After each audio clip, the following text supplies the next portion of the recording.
Hello friends in District 4, this is Commissioner Ryan Baty. I'd like to share with you a quick update on things we are working on here at Sedgwick County.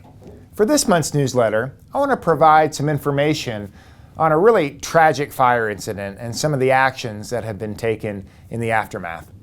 In October of 2023, just before 4 o'clock in the morning, a devastating fire occurred at the Brookhollow apartment complex near Central and Rock Road.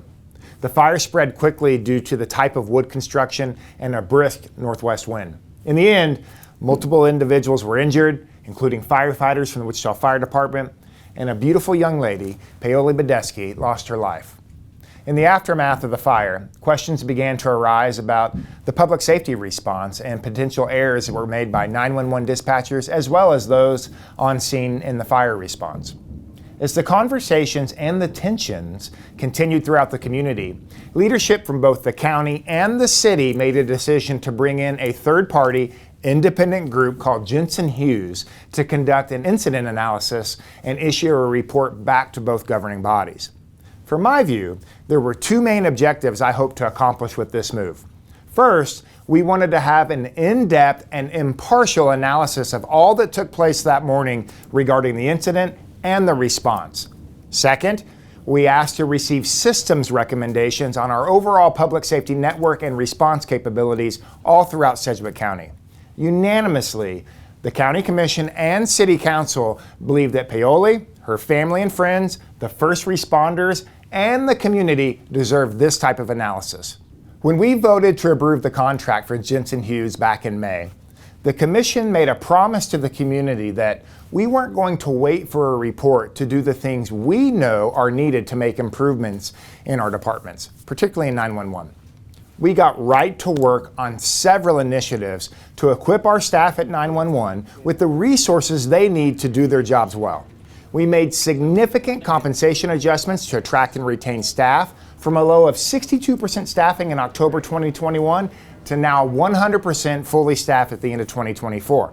We began 2023 with 9 call takers and will end this year with 32 call takers, working to change the model that separates dispatching and call taking completely.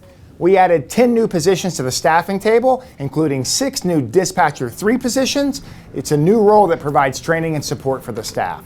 We upgraded all radio consoles for the 911 backup site and brought on new technologies to help transcribe voice audio from 911 calls to a text transcript. That'll be active in January of 2025.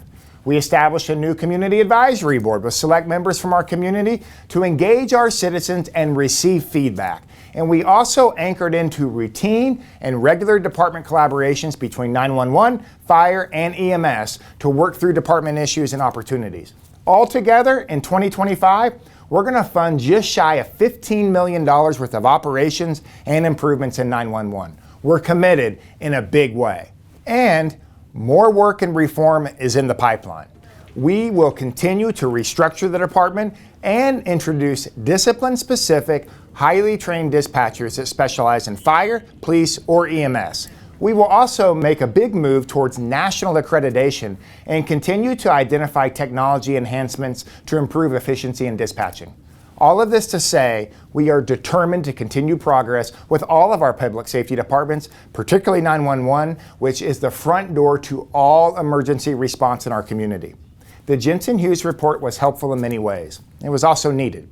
You'll find a link to the entire 100-plus page report in the newsletter, and I encourage you to read and study it.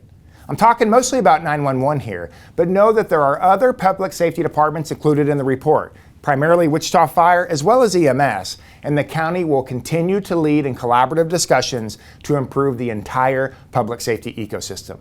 We will continue this very important work for the community. If you have any questions or if you simply want to share some feedback, I'd love to hear from you. Please feel free to give us a call here at the office or send me an email directly. As always, thank you, District 4, and Happy New Year.